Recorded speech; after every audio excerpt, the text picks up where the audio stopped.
আসসালামু আলাইকুম বন্ধুরা।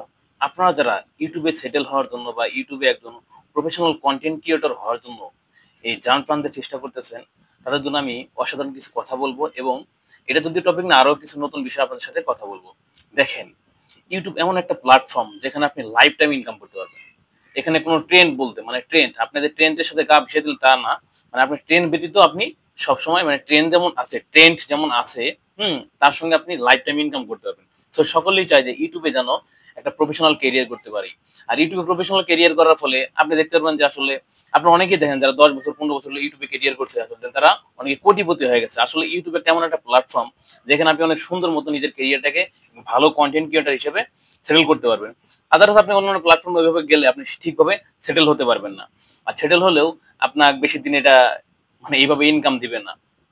আপনারা জানেন যে ইউটিউবে আপনি একটা ভিডিও দেখলে দেখা যায় যে ১০ বছর আগের একটা ভিডিও আপনার সামনে শো করতেছে। মানে ইউটিউব অল টাইম এই বিষয়গুলো সাজেস্ট করে যে আসলে আপনি এই ভিডিওটা দেখেন, এই ভিডিওটা দেখেন। ইউটিউব দেখেন ১২ বছর আগের একটা ভিডিও সাজেস্ট করতেছে। আর ওই ১২ বছর আগের ভিডিওটা এখন আপনার সাজেস্ট হলো, এই ভিডিওটা আপনি যখন দেখলেন, দেখার পরেও কিন্তু ওই ক্রিয়েটর এখান থেকে ইনকাম জেনারেট করবে। তার মানে ইউটিউব এমন একটা প্ল্যাটফর্ম যেখানে আপনি ইনকাম করার ফলে আপনি সুন্দর মতো লং টাইম একটা জার্নি করতে পারবেন ইনকামের পেছনে। সো আপনারা যারা মানে কনটেন্ট ক্রিয়েটর নিজের প্রফেশনালিতে নিতে চাচ্ছেন, তাদের আমি অবশ্যই বলবো যে অন্যান্য প্ল্যাটফর্মের তুলনায় ইউটিউবে বেশি করে সেটেল হন। হুম।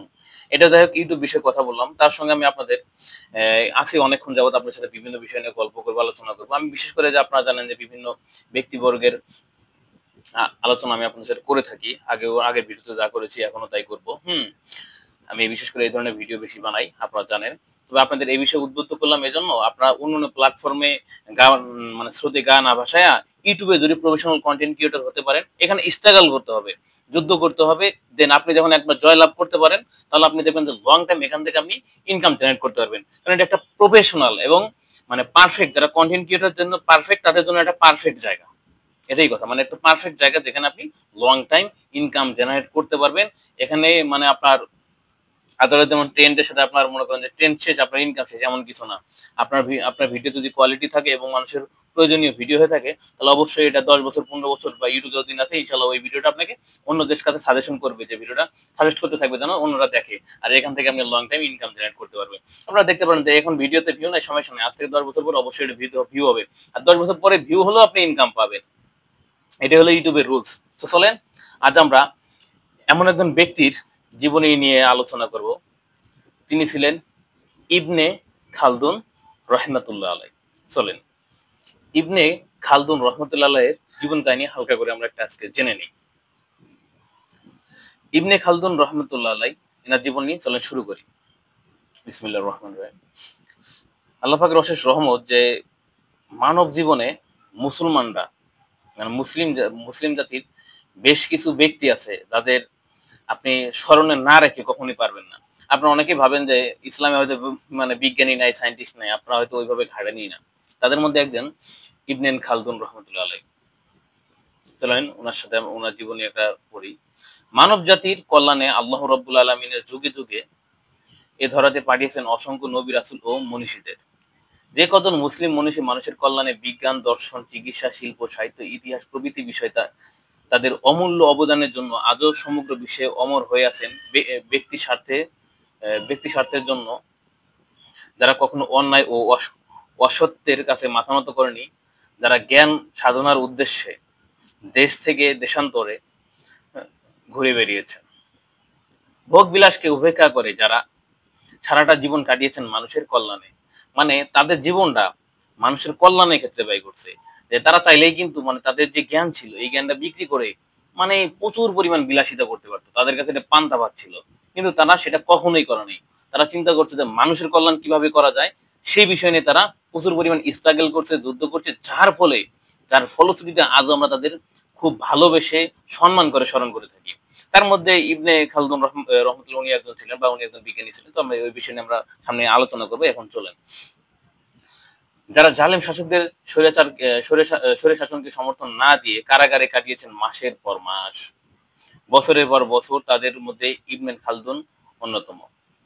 ১৩২২ খ্রিস্টাব্দের ২৭শে মে আফ্রিকার তিউনিসিয়ায় এক সম্ভ্রান্ত মুসলিম পরিবারে তিনি জন্মগ্রহণ করেন। ইবনে খালদুনের পুরো নাম আবু জায়েদ আবু জায়েদ ওয়ালি উদ্দিন ইবনে খালদুন। তার পিতার নাম মোহাম্মদ ইবনে খালদুন। খালদুন হচ্ছে বংশের উপাধি, মানে খালদুন ছিল মানে ওনার নাম ছিল ইবনে, হয়তো ইবনে, মানে ওই যে জায়েদ আলী উদ্দিন ইবনে, মানে ইবনে হয়তো ওনার নাম, খালদুন হয়তো বংশের নাম দিচ্ছে, ইবনে খালদুন মানে বংশীয় হিসেবে ওনাকে দিছে, বংশীয় উপাধি দিছে খালদুন। বংশের উপাধি যার পূর্বপুরুষগণ ইয়েমের ইয়েমের থেকে এসে তিউনিসিয়ায় বসতি স্থাপন করে। তার পিতামহ তিউনিসিয়ার সুলতানের মন্ত্রী ছিলেন। চিন্তা করছেন, মানে তার পিতামহ মানে তার আহ, দাদার বাবা মেবি, হ্যাঁ, মানে দাদার বাবা, এটাই তো। পিতামহ তিউনিসিয়ায় সুলতানের মন্ত্রী হিসেবে, মানে সুলতানের মন্ত্রী হিসেবে ছিলেন। পিতা ছিলেন খুব জ্ঞান পিপাসু। তার পিতাও ছিল দেন ইবনে খালদুন, উনার পিতাও ছিল একজন জ্ঞান পিপাসু। আসলে জ্ঞানীগর, মানে দেখা যায় ম্যাক্সিমাম সময় যে জ্ঞানীদের, মানে ম্যাক্সিমাম সময় যাদের জ্ঞানীদের ঘরে কিন্তু জ্ঞানীদের জন্ম নেয়, ম্যাক্সিমাম সময়, সব সময় না কিন্তু। জ্ঞান পিপাসু বাল্যকাল থেকে ইবনে খালদুন জ্ঞান সাধনায় মশগুল হন। হুম। তার বেদা তার মেধা ও স্মরণ শক্তি, মানে তার বাবার মতো সেও জ্ঞানের দিকে মানে ধাবিত হয়, মানে জ্ঞান চর্চার দিকে। তার মেধা ও স্মরণ শক্তি ছিল বিস্ময়কর। মাত্র 15 বছর বয়সে তিনি পবিত্র কোরআনের তাফসির শিক্ষা শেষ করেন। চিন্তা করছেন আপনি, মাত্র 15 বছর বয়সে সে পবিত্র কোরআনের তাফসির শেষ করে, মানে হাফেজ হয়ে যায়। চিন্তা করছেন, সে 15 বছর বয়সে হেফজ শেষ করে ফেলে। আহ, এত অল্প বয়সে একটা মানুষ কতটুকু, মানে আসলে ইসলামী যারা, মানে যারা বিজ্ঞানী সায়েন্টিস্ট আছে তারা অবশ্যই কতটা মনোনিবেশ ইসলামিক, তারপরেই তারা এই ধরনের বড় ধরনের সায়েন্টিস্ট হতে পারে। চলেন, মাত্র 15 বছর তিনি পবিত্র কোরআনের তাফসীর শিক্ষা শেষ করেন। দর্শন, রাজনীতি, অর্থনীতি, সমাজ বিজ্ঞান, ইতিহাস, প্রভৃতি বিষয়ে জ্ঞান সাধনার প্রতি ছিল তার প্রবল আগ্রহ।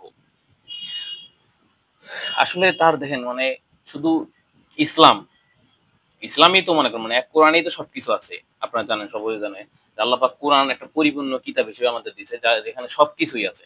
এখানে আপনার কি করতে মন, মানে দীর্ঘ সাধনা, মানে এর ভিতরে মনোনিবেশ করতে হবে যে আসলে এখানে কি আছে। আপনি যদি না ঘাটেন কেমনে পাবেন?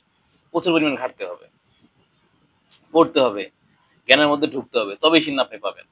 তেমনই একজন ইবনে খালদুন, উনি মাত্র 15 বছর বয়সে পবিত্র কোরআনের তাফসীর শেষ করার পরে দর্শন, রাজনীতি, অর্থনীতি, সমাজ বিজ্ঞান, ইতিহাস প্রভৃতি বিষয়ে জ্ঞান সাধনার প্রতি তার প্রবল আগ্রহ দেখায়। যে কোনো বিষয়ে কোনো বই পেলেই তা তিনি পড়ে শেষ করে ফেলতেন, মানে যে কোনো বিষয়, শুধু এই বিষয়ে না, যে কোনো বিষয়ে একটা বই পেলেই, মানে এই বইটা কখন পড়ে তিনি শেষ করবেন সেটাই ছিল তার মূল উদ্দেশ্য। যার ফলেই তো, মানে জ্ঞান জ্ঞান পিপাসু লোক কাদের বলে? তারা বই পেলেই, মনে করেন কোনো কিছু, মানে কোনো কিছু পেলেই এটা নিয়ে মানে জ্ঞান অর্জনের জন্য ব্যাকুল হয়ে যায়। এটাই তো জ্ঞান পিপাসু লোকের মানে উত্তম নমুনা। ফলে অল্প বয়সে তিনি বিভিন্ন বিষয়ে গভীর জ্ঞান লাভ করেন। তার ফলে দেখা যায় যে তিনি অল্প বয়সে, যে 15 বছর, 20 বছরের মধ্যে মনে করেন একটা ভালো মানে জ্ঞান একটা অর্জন করে। অথচ আমরা 20 বছর বয়সে বেকার, পড়াশোনার ভিতরে মন বসে না, হ্যান ত্যান এক্সেট্রা এক্সেট্রা, আমরা ইতিহাস দেখা যায় আমাদের এত বিরক্ত লাগে পড়াশোনা। কিন্তু যারা জ্ঞান পিপাসু লোক, তারা পড়াশোনাকে নিজের লাইফ মনে করে, যার ফলে তারা সাকসেস। আজও বন্ধু দেখেন আমরা তাদের কতটা ভালোবেসে সম্মান করে স্মরণ করি। পৃথিবীর ইতিহাসে দেখা যায় যে প্রায় প্রত্যেক মনীষী নিজ মাতৃভূমিতে মর্যাদা পাননি। রাইট, এটা একদম 100%। আমি সবচেয়ে বেশি মানে আমার মন থেকে স্মরণ করি রাসূল সাল্লাল্লাহু আলাইহি ওয়াসাল্লামকে। তিনি দেখেন মক্কায় জন্মগ্রহণ করে, কিন্তু মক্কায় তিনি মানে সম্মানটা পায় নাই। পরে মদিনায় যাওয়ার সময় দেখেন তোয়ালে আল বাদরু আলাইনা, আপনারা অনেকেই জানেন যে কতটা সুন্দরভাবে রাসূল সাল্লাল্লাহু আলাইহি ওয়াসাল্লামকে তারা বরণ করছে। দেখেন তার নিজ একজন, মানে পুরো বিশ্ব, মানে কুল কায়নাতের কুল কায়নাতের নেতা, আল্লাহ পাক দিয়েছে সকল ফেরেশতা সবকিছুরই নেতা তিনি রাসূল সাল্লাল্লাহু আলাইহি ওয়াসাল্লাম। হুম। অথচ মক্কায় জন্মগ্রহণ করলেন, মক্কার লোক তা কি করলো, মানে নাউজুবিল্লাহ, আল্লাহ পাক মাফ করুক। যে তারা কি করলো, যে পাগল উম্মাদ এগুলো বললো, নাউজুবিল্লাহ, আস্তাগফিরুল্লাহ আস্তাগফিরুল্লাহ, এই ধরনের মানে মিথ্যা অপবাদ দিল। কিন্তু ওই ব্যক্তি, ওই রাসূল, আমার রাসূল সাল্লাল্লাহু আলাইহি ওয়াসাল্লাম যখন মদিনায় গেলেন, তখন তারা দেখেন তারে কতটা সম্মান দিয়ে মানে তাকে বরণ করলেন। রাসূল সাল্লাল্লাহু আলাইহি ওয়াসাল্লামকে কতটা সম্মান দিয়ে বরণ করলেন, এটাই দেখেন। এই কথাটাই মানে এনে বলছে যে পৃথিবীতে ইতিহাসে দেখা যায় যে প্রত্যেক মনীষী নিজ মাতৃভূমিতে সঠিক মর্যাদা পাননি, বরং নির্যাতিত, বিতাড়িত, ষড়যন্ত্রের শিকার হয়েছে। আসলে বিশেষ করে আহ, ইসলামে ইসলামে ইসলামে এই ধরনের ঘটনা বেশি ঘটছে। প্রায় লোকজনই, মানে প্রায় মনীষী ব্যক্তিগণই, হ্যাঁ, প্রায় হলিয়া উলিয়া বলেন, যারা সাহিত্যিক বলেন, ইসলামিক যারা, তারা বেশিরভাগই রাসূল সাল্লাল্লাহু আলাইহি সাল্লামের রাসূল সাল্লাল্লাহু আলাইহি ওয়াসাল্লাম মানে রাসূল সাল্লাল্লাহু আলাইহি ওয়াসাল্লামের মতো যে বিশ্বের নেতা, সবকিছুরই নেতা তিনি। আল্লাহ পাক তাকে সে সম্মান দিয়েছেন। তিনি তার নিজ মাতৃভূমিতে সর্বপ্রথম সম্মান পান। এটা আমাদের বুঝতে হবে। যাই হোক, তার সাথে মানে রাসূল সাল্লাল্লাহু স্মরণ করলাম। দেখ এখন আমরা ইবনে খালদুন উনার জীবনীতে চলে আসি।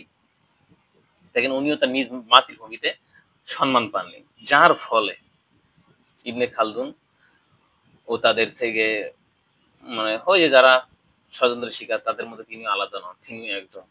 যার ফলে তিনি তিউনিসিয়ার বগিরাজ্যের অ্যা বগিরাজ্যে তিনি বেশিদিন অবস্থান করতে পারেননি। মানে বুঝলি? তিউনিসিয়া বগিরাজ্য ছিল এটা। যেখানে উনি জন্মগ্রহণ করেন। সেখানে পরে আর দীর্ঘদিন অবস্থান করতে পারেননি। সেখান সেখানে তিনি রাজনৈতিক ষড়যন্ত্রের শিকার হন। সুলতান আবদুল্লাহকে তার ভাই আব্দুল আব্বাস হত্যা করে রাজ্য ছিনিয়ে নেন। ইবনে খালদুন মানে সেই সময় কি ছিল? সুলতান ছিলেন আবু আব্দুল্লাহ। হ্যাঁ? আবু আব্দুল্লাহ ছিল। কিন্তু তার ভাই আবুল আব্বাস হত্যা করে সে রাজ্য ছিনিয়ে নেয়। এবং ইবনে খালদুনের বিরুদ্ধে গ্রেপ্তারি পরোয়ানা জারি করেন। তিনি কোনো উপায় বগিরাজ্যে ত্যাগ করে চলে যান। মানে তিনি কোনো একটা সিস্টেমে মানে আসলে দেখেন সুলতানরা যখন ইয়া আব্দুল্লাহ মানে আবু আব্দুল্লাহ যখন সুলতান ছিলেন, তখন যখন তার ভাই আব্বাস তাকে হত্যা করে রাজ্য নেয়, তখন ইবনে খালদুনের বিরুদ্ধে একটা গ্রেপ্তারি পরোয়ানা করে। ফলে ইবনে খালদুন চাচ্ছে যেন দেখেন যখন নিজের জীবন সংশয় হবে, সংশয়ের দিকে যাবে তখন আপনাকে অবশ্যই একটা ব্যবস্থা নিতেই হবে। এটাই হলো নিয়ম। যার ব্যতিক্রম ইবনে খালদুনও নন। তিনিও একটা মানে পদক্ষেপ নেন। তিনি কোনো উপায়ে বগিরাজ্য ত্যাগ করে চলে যান তেলেমচিন রাজ্যে, যা মরক্কোর একটি ক্ষুদ্র রাজ্য ছিল। মরক্কো, বর্তমান যে মরক্কো দেশ আমরা জানেন, মরক্কোর একটা ক্ষুদ্র রাজ্য ছিল তেলেমচিন। মরক্কোর সুলতান আব্দুল আজিজ ইবনে আল হাসান এই ক্ষুদ্র রাজ্যটি দখল করে নিলে তিনি সুলতানের হাতে বন্দী হন। ও দেখছেন? উনি যেখানে গেলেন সেখানেও মনে করেন যে রাজ্য মানে রাজ্যের ভিতরে একটা ফ্যাসাদে পড়ে গেলেন। না চাইতেও পড়ে গেলেন। আল্লাহ তাআলা আল্লাহ পাকই ভালো জানেন। আচ্ছা তাদের জীবনী আমরা যেটা নিয়ে পড়তে সেটা নিয়ে আলোচনা করি। হুম। সুলতানাতে মানে তিনি মরক্কোর সুলতান আব্দুল আজিজ ইবনে আল হাসান এই ক্ষুদ্র রাজ্যটি দখল করে নিলে তিনি সুলতানের হাতে বন্দী হন। খালদুন সুলতান ইবনে খালদুনের জ্ঞান প্রতিভায় মুগ্ধ বন্দী করে নেওয়ার পরে এবার একটা কাহিনী দেন। যখন সুলতান তাকে বন্দী করে নিলেন তারপর সুলতান ইবনে খালদুনের জ্ঞান প্রতিভায় মুগ্ধ হয়ে তাকে মুক্তিদানের আদেশ দেন। দেখছেন? জ্ঞান, জ্ঞান একটা বিষয় দেন। মানুষের কতটুকু কোন পর্যায়ে নিয়ে যায়, আপনার টুইস্টটায় এখন মজা পেলেন। দেখছেন? পরে তার জ্ঞান বিষয় তারা জানার পরে মানে সুলতান আব্দুল আজিজ উনি জানার পরে ওনাকে কি করে? মুক্ত করে দেন। আর তখন প্রায় অধিকাংশ দেশের রাজনৈতিক অস্থিরতা ও যুদ্ধ-বিগ্রহ লেগেই থাকতো। আন্দালুসিয়ার সুলতান কর্তৃক মরক্কো দখল হলে ইবনে খালদুন পুনরায় গ্রেপ্তার হন এবং আনুমানিক আহ, আনুমানবিক 1370 খ্রিস্টাব্দে তিনি মুক্তি লাভ করেন। মুক্তি পেয়ে রাজনৈতিক আশ্রয়ে তিনি চলে আসেন আন্দোলসিয়াম এবং জ্ঞান সাধনা ও ইতিহাস রচনায় মনোনিবেশ করেন। কিন্তু এখানেও তিনি শান্তি ও নিরাপত্তা পেলেন না। কেন? সে বিষয়টা আমি জানবো। জালেম নিষ্ঠুর ও ক্ষমতা জালেম নিষ্ঠুর ও লোভী ক্ষমতা লোভী শাসকদের ষড়যন্ত্রের কারণে তাকে ঘুরে বেড়াতে হয়েছে দেশ থেকে দেশান্তরে, পোহাতে হয়েছে অনেক দুর্ভোগ। এ সময় আন্দালুসিয়ায় সুলতান ছিলেন আল আহমার। তিনি ইবনে খালদুনকে খুব সম্মান দিয়েছিলেন। বাহ! বিষয়টা তো বেশ ইন্টারেস্টিং। তিনি এ সময় মরক্কোর নতুন আমির ইবনে খালদুনকে গ্রেপ্তার করার জন্য লোক পাঠালেন। ইবনে খালদুন আন্দালুসিয়ায় ত্যাগ করে চলে যান উত্তর আফ্রিকায়। সে সময় উত্তর আফ্রিকায় ইবনে খালদুনের খুব প্রভাব ও সুখ্যাতি ছিল। বাহ! মানে এখানে হইলো কি যে ক্ষমতালোভী আরো সরকার মানে আরো রাজারা আসে যারা মনে করেন যে এই মরক্কোর এই ছোট রাজ্যটা দখল করে নেয়। তার ফলে আবার ইবনে খালদুনের আবার সমস্যা ক্রিয়েট হয়। তারপর তিনি সেখানে থাকা অবস্থায় এবং তাকে এলাকা ছাড়তে আবার উপায় নেই। যার ফলে তিনি চিন্তা করলেন যে আফ্রিকা উত্তর আফ্রিকায় তার একটা বেশ জনপ্রিয়তা আছে। ফলে তিনি সেখানে চলে যান। তিনি ছিলেন এক অসাধারণ ব্যক্তি। তিনি দুঃখ কষ্ট বরণ করে নিয়েছিলেন। কিন্তু সত্য ও ন্যায়কে প্রকাশ করতে কাউকে ভয় করতেন না। এই যে সত্য আর ন্যায়কে প্রকাশ করতে কারো ভয় পেতেন না, এটাই তার জীবনে কাল হয়ে দাঁড়াইছে। যার ফলশ্রুতিতে সে এখন পর্যন্ত এইভাবে স্ট্রাগল করে গেল লাইফে। দেখেন যে সত্য বললে মনে করেন যে রাজাদের গায়ে লেগে যাবে, তাদের সত্য প্রকাশিত হবে। জালেমরা তো তাই, জালেমরা কখনো চায় না তাদের বিরুদ্ধে সমালোচনা হোক। তার ভালো ব্যক্তি তারা চায় তাদের বিরুদ্ধে সমালোচনা হোক। তারা বুঝতে পারবে তাদের ভুল কোথায়। এটাই তো নিয়ম। তিনি তেলেমচিনের আমির আবু হামুর এর মধ্যে ছিলেন তার ভাই ইয়াহিয়া। ও মানে তারপর তিনি এখান থেকে তিনি কিন্তু সত্য ও ন্যায়কে প্রকাশ করতে পারেন। তখন তেলেমচির আমির আবু হামুর এর মধ্যে ছিলেন তার ভাই ইয়াহিয়া। তিনি এখানে সর্বসাধারণ বিশেষ করে গরিব ও সমাজের নির্যাতিত ও নিপীড়িত মানুষের সাথে মেলামেশা করতে লাগলেন। ক্রমে ইবনে খালদুনের মানব সেবা, প্রতিভা এবং আদর্শে মুগ্ধ হয়ে জনগণ তার ভক্ত হতে লাগলো এবং তার নিকট তাদের বিভিন্ন অভাব অভিযোগের কথা প্রকাশ করতে শুরু করলো। দেখেন একটা সাধারণ মানুষ অন্য দেশ থেকে আইছে, আসার পরে সে রাজ্যে অবস্থান করতেছে। যদিও তার ভাই কি ছিল, মন্ত্রী ছিল ওই রাজ্যের। তারপরে দেখেন সে কোনো প্রভাব খাটায়নি। সে চাইলে সেখানে বিলাসিতা করতে পারতো, ভোগ বিলাসিতা করে নিজের জীবনটা অতিবাহিত করে দিতে পারতো। কারণ তার তো প্রভাব আছে। সে প্রভাব করে একটা ভালো একটা পদস্থ পদ পেয়ে সুন্দর মতো অতিবাহিত করে দিতে পারতো জীবনটা। সে কিন্তু সেটা করেনি। না করে কি করেছে? সে মানুষের দুঃখে কষ্টে নিজেকে বিলীন করে দিয়েছে। মানুষের মধ্যে নিজেকে বিলীন করে দিয়েছে। মানুষের দুঃখ কষ্ট শুনেছে, তাদের পাশে দাঁড়িয়েছে। যার ফলে মানুষ তার প্রতি এত পরিমাণ ভালোবাসা বিনিময় করছে যে আসলে মানুষ তার প্রতি পাগল হয়ে গেছে, এরকম একটা অবস্থা। আসলে আপনিও দেখেন যে ভালো মানুষের প্রতি সবাই, আপনি দেখেন, আপনি সাধারণ একটা বেসিক থেকে বোঝেন যে আপনারা যদি ব্যক্তিকে ন্যূনতম উপকার করেন, দেখবেন সে দিন শেষে একবার হলো আপনাকে কি করবে, ভালোবাসা দিবে। কারণ সে জানে আপনার প্রতি কৃতজ্ঞ হালকা থাকতেই হবে, সে থাকবে, এটাই নিয়ম। প্রকাশ করতে শুরু করলো। আমির আবু হামু ভাবলেন জনগণ ষড়যন্ত্রমূলক ভাবে ইবনে খালদুনের বিরুদ্ধে প্রজা বিদ্রোহের অভিযোগ উপস্থাপন করেন। এতে ইবনে খালদুন তেলেমচিন ত্যাগ করে বানু আরিফে প্রদেশ চলে যান এবং শান্তিতে বসবাস শুরু করেন।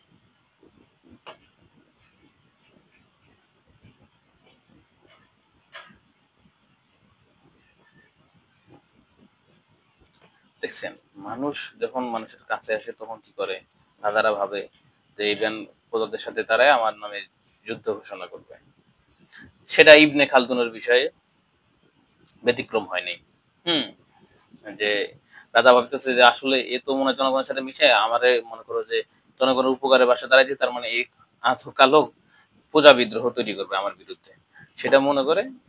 ফলে এখন কি করবে ইবনে খালদুন, তার এলাকা পরিত্যাগ করে চলে যায় কোথায়, তেলেমচি ত্যাগ করে বানু আরিফে প্রদেশে চলে যান এবং শান্তিতে বসবাস করতে শুরু করেন। এখানে তিনি আমির মোহাম্মদ ইবনে আরিফের দেওয়া নিরাপত্তা ও সহযোগিতায় বিশ্ববিখ্যাত কিতাব আল মুকাদ্দিমা রচনা করেন।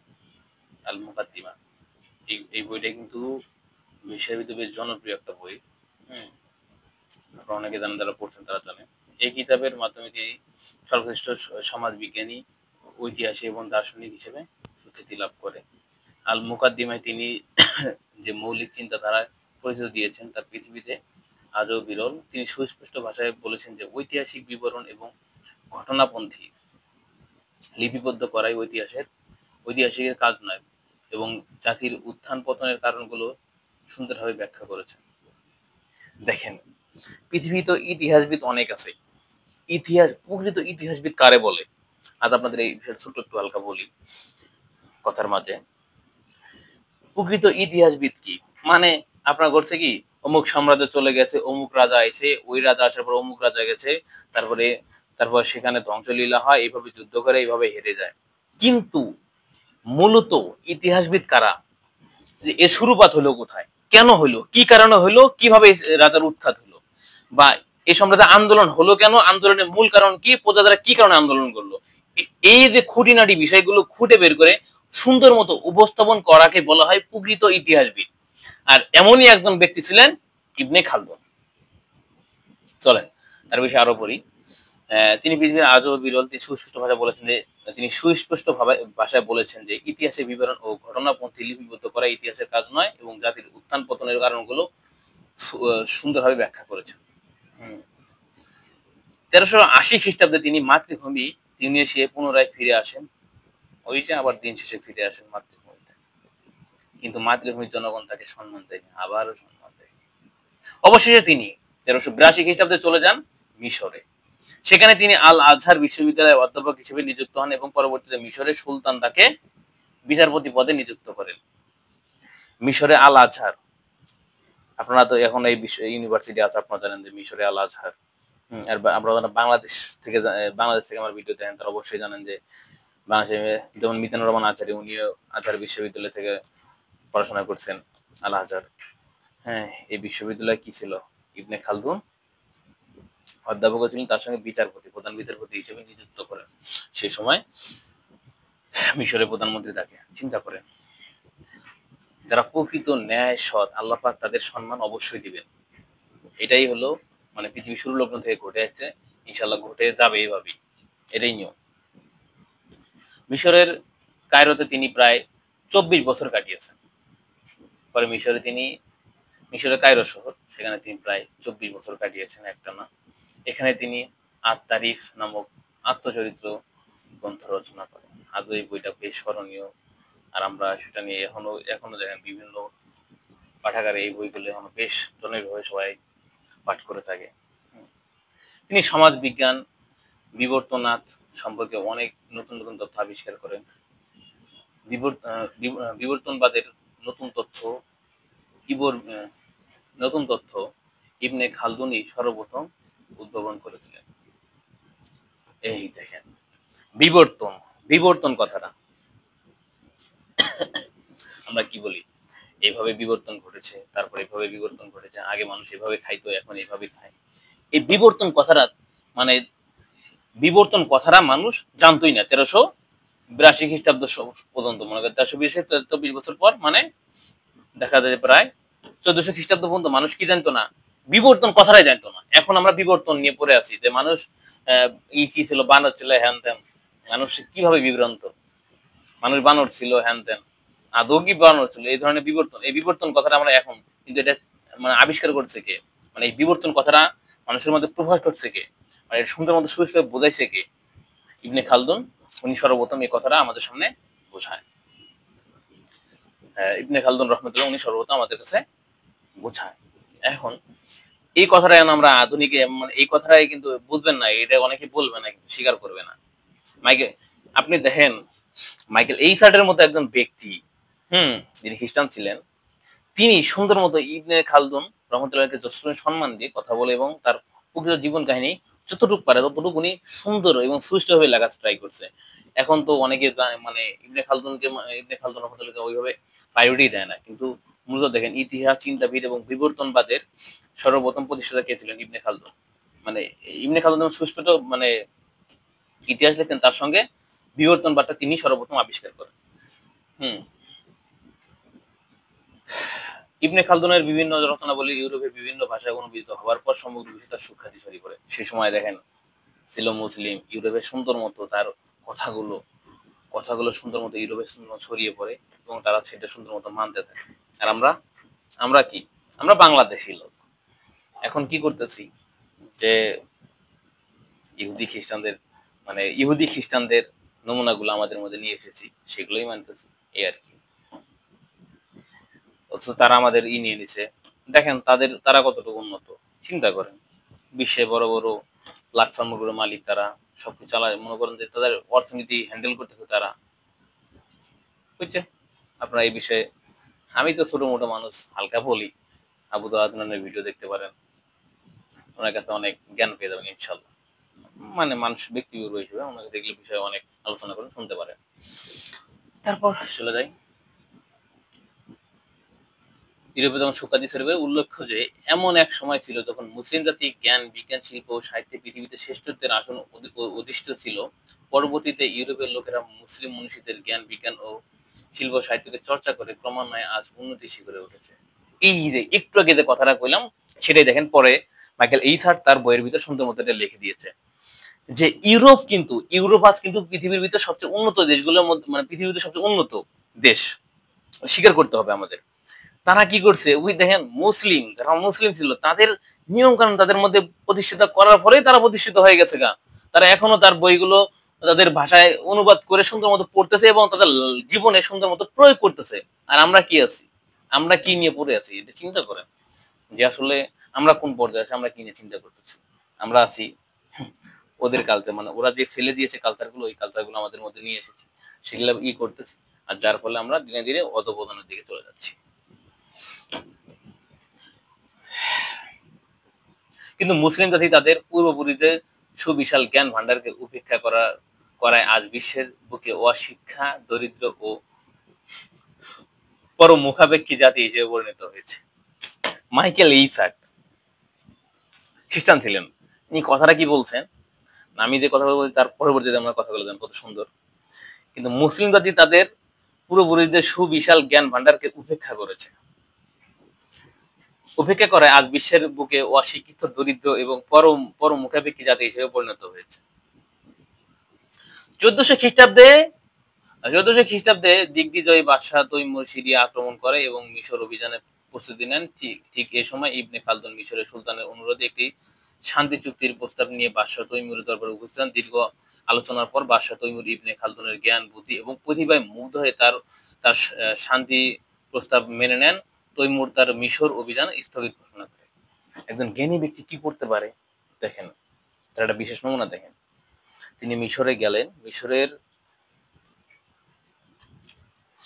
তখন মিশরের রাজা তাকে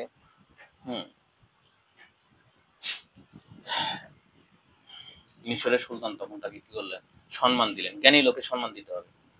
তাকে তারপর সম্মান দিয়ে প্রধান বিচারপতি, মানে আল আজহার বিশ্ববিদ্যালয়ের প্রধান বিচারপতি করলেন। দিন শেষে এই ব্যক্তিটা যুদ্ধে, মানে তখন কিন্তু তারা যুদ্ধ করে ফেলতো। দিগদির বাদশার তৈমুর সিরিয়া আক্রমণ করছে কিন্তু অলরেডি, তারপর মিশরে আক্রমণ করবে। সেই সময় গিয়ে ইবনে খালদুন রহমতুল্লাহ আলাইহ, উনি কি করে, ইবনে খালদুন রহমতুল্লাহকে ওনাকে পাঠান মিশরের সুলতান। উনি যাওয়ার পরে ওনার কথাবার্তা এবং জ্ঞান দেখে তখন কি করলে তৈমুরের বাদশা শীতল হইলেন। আসলে ঠিকই প্রচন্ড জ্ঞানী লোক, তাকে সম্মান দিয়ে এবং তার কথা রেখে তারা শান্তি চুক্তিতে স্বাক্ষর করে ফেলে। এরপর তিনি ফিরে আসেন মিশরে এই বিখ্যাত মনীষী, মানে ওই শান্তি চুক্তি পরে 1406 খ্রিস্টাব্দে ইন্তেকাল করেন। ইন্না লিল্লাহি ওয়া ইন্না ইলাইহি রাজিউন।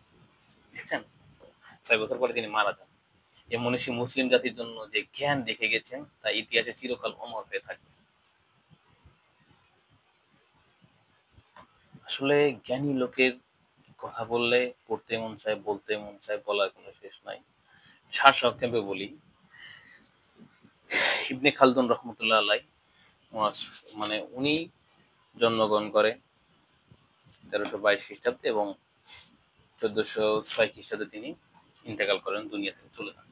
তার এই ছোট্ট জীবনে তিনি, তার বাবা ছিলেন মানে জ্ঞান পিপাসু, তার ফলশ্রুতিতে, যদিও তার পিতামহ ছিল রাজার মন্ত্রী ছিল সেই সময়টা, তারপরে তারা সেই বিলাসিতার দিকে ওইভাবে নজর দেয়নি। চাইলে ভোগ বিলাসিতা করে জীবন অতিবাহিত করতে পারতেন, কিন্তু 15 বছর বয়সে কি করলেন, কোরআনের তাফসীর শেষ করলেন, জ্ঞানের মধ্যে নিজেকে প্রবেশ করালেন। নিজের এলাকায় ওই যে সৎ লোকের দেশে ভাত নাই, তারপর চলে গেলেন গা ভ্রমণ করতে করতে, সর্বশেষ মিশরে গিয়ে তিনি স্থায়ী হলেন, সেখানে সম্মান পেলেন। সেই সম্মানে তিনি সেখানে ইন্তেকাল করলেন, যার ফলশ্রুতিতে আজ আমরা তার বইগুলো সুন্দর মতো তৃপ্তি সহকারে পড়তে পারি। আল্লাহ পাক তাকে জান্নাতের সর্বোচ্চ মকাম দান করুক, এটাই দোয়া করি। চলুন, এই ছিল ইবনে খালদুন রহমতুল্লাহর জীবনী। এরপর আমরা আরেকটা ব্যক্তির জীবনী পড়বো, চলেন সে ব্যক্তির জীবনীটা আমরা শুরু করি। আল বেরুনি নামটা অনেকের পরিচিত, অনেকে জানেন আল বেরুনি। চলেন তার জীবন কাহিনী নিয়ে ছোট্ট একটু আলোচনা করি, শুরু করা যাক। 10 শতাব্দীর শেষ এবং একাদশ শতাব্দীর যে সকল মনীষীর অবদান পৃথিবীর জ্ঞান, বিজ্ঞান ও সভ্যতাকে কয়েক ধাপে এগিয়ে গিয়েছিল, আজ বেরুনি তাদের মধ্যে অন্যতম। তিনি ছিলেন বিচিত্র প্রতিভার অধিকারী। জ্যোতিষবিজ্ঞান, পদার্থবিজ্ঞান, চিকিৎসা বিজ্ঞান, রসায়ন, জীবতত্ত্ব, ভূতত্ত্ব, উদ্ভিদতত্ত্ব, গণিত, দর্শন, ন্যায়শাস্ত্র, দিনপঞ্জির তালিকা ও ইতিহাস, সভ্যতার ইতিহাস, ধর্মতত্ত্ব প্রভৃতি বিষয়ে তিনি ছিলেন অগাধ পণ্ডিত্যের অধিকারী। পণ্ডিত্যের অধিকারী মানে জ্ঞানের মানে জ্ঞান সম্পন্ন আর পণ্ডিতের অধিকারের ভিতরে পার্থক্য আছে। পণ্ডিত মানে ওই বিষয়ে উনি মোটামুটি এমন জানতেন যা মানে অন্যদের তুলনায় মানে যারা পড়তো এই বিষয়টা তাদের সে কয়েকশো গুণ বেশি জানতো। এক বলে পণ্ডিত। মানে এই বিষয়ে সে এত মানে জ্ঞান হচ্ছে সে বিষয়ে যে অনেক বই লিখতে পারতে বা এই বিষয়ে তিনি বাদ বিচার করতে পারতেন। একে বলে পণ্ডিত। তিনি সর্বপ্রথম প্রাচ্যের জ্ঞান বিজ্ঞান সর্বপ্রথম প্রাচ্যের জ্ঞান বিজ্ঞান বিশেষ করে ভারতের জ্ঞান বিজ্ঞানের প্রতি মুসলিম মনীষীর দৃষ্টি আকর্ষণ করেছিলেন। অধ্যাপক মাপা বলেন, আল বেরুনি শুধু মুসলিম বিশ্বের নয়, বরং তিনি ছিলেন সমগ্র বিশ্বের শ্রেষ্ঠ জ্ঞানী ব্যক্তি। আসলে শ্রেষ্ঠ জ্ঞানী ব্যক্তি হলো রাসূল সাল্লাল্লাহু আলাইহি ওয়াসাল্লাম। এটা ওই মাপা মনে হয়তো অমুসলিম, সেজন্য উনি ওনার চোখে তাকে দেখছে, তাই বলছে। তাহলে দেখেন একটা জিনিস কল্পনা করেন, আল বেরুনি ওনারা কিন্তু নিজে কি মনে করতেন, যে ওনাদের জীবনী যাদের ওনারা যে দেখতেন ওনারা নিজে কি মনে করতেন। যেমন ইমাম আবু হানিফা মানে ইমাম গাজ্জালি রহমতুল্লাহ আলাইহি ওনার জীবনে এটা দেখেন উনি কি বলতেন। উনি কি বলতেন যে আমি বা ইমাম আবু হানিফা সবাই বলেন, সবাই তারা নিজে কি মনে করতেন, তাদের কল্পনা কি ছিল, তারা নিজে কতটা ছোট মনে করতেন।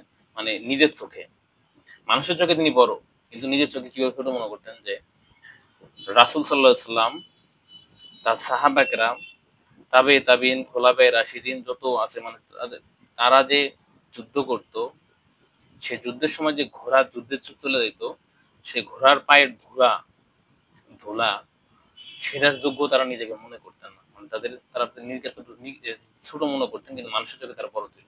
আসলে তিনি ওই মাপা ছিলেন অমুসলিম, সেজন্য ওনার চোখে ওনাকে শ্রেষ্ঠ জ্ঞানী মনে করে ফেলতেন। কিন্তু দেখেন রাসূল সাল্লাল্লাহু আলাইহি ওয়াসাল্লাম ছিলেন আরো কত জ্ঞানী, যা আমরা কখনো কল্পনা করতে পারবো না। নেক্সট স্টেপে যাই। তিনি পৃথিবীর ইতিহাস জগৎবাসীর সামনে রেখে গেছেন, কিন্তু ইতিহাসের পাতায় আত্মপরিচয় অনুপস্থিত। হায় হায়, রেখে গেছেন সবই, রেখে যান নাই পরিচয়। তার বাল্য জীবন, শিক্ষা জীবন, দাম্পত্য জীবন এবং সন্তান সন্ততি সম্পর্কে তেমন কিছুই জানা যায় না। তিনি জ্ঞানের ভান্ডার রেখে গেলেন, বই লিখলেন, সবকিছু মানে ইতিহাস জ্ঞান বিদ্যা সবকিছু পাণ্ডিত্য অর্জন করে মানুষের মধ্যে জ্ঞান বিতরণ করলেন, কিন্তু নিজে তার পরিচয় কখনো হাইলাইট করলেন না।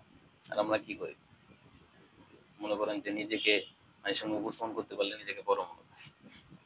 পার্থক্য জানা যায় না। সম্ভবত ঐতিহাসিকগণ এবং মহাজ্ঞানী ব্যক্তির বিস্তারিত পরিচয় দেওয়ার প্রয়োজন বোধ করেননি।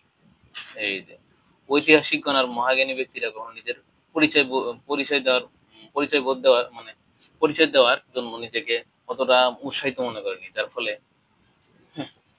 মানে এটাতে প্রয়োজন বোধ করেনি, যার ফলে তিনি আর মানে তার পরিচয়টা দেন। ইতিহাসের পাতা থেকে যতদূর জানা যায় ৩৬২ হিজরি ৩ জিলহজ মোতাবেক ৯৭৩ খ্রিস্টাব্দের ৩ সেপ্টেম্বর রোজ বৃহস্পতিবার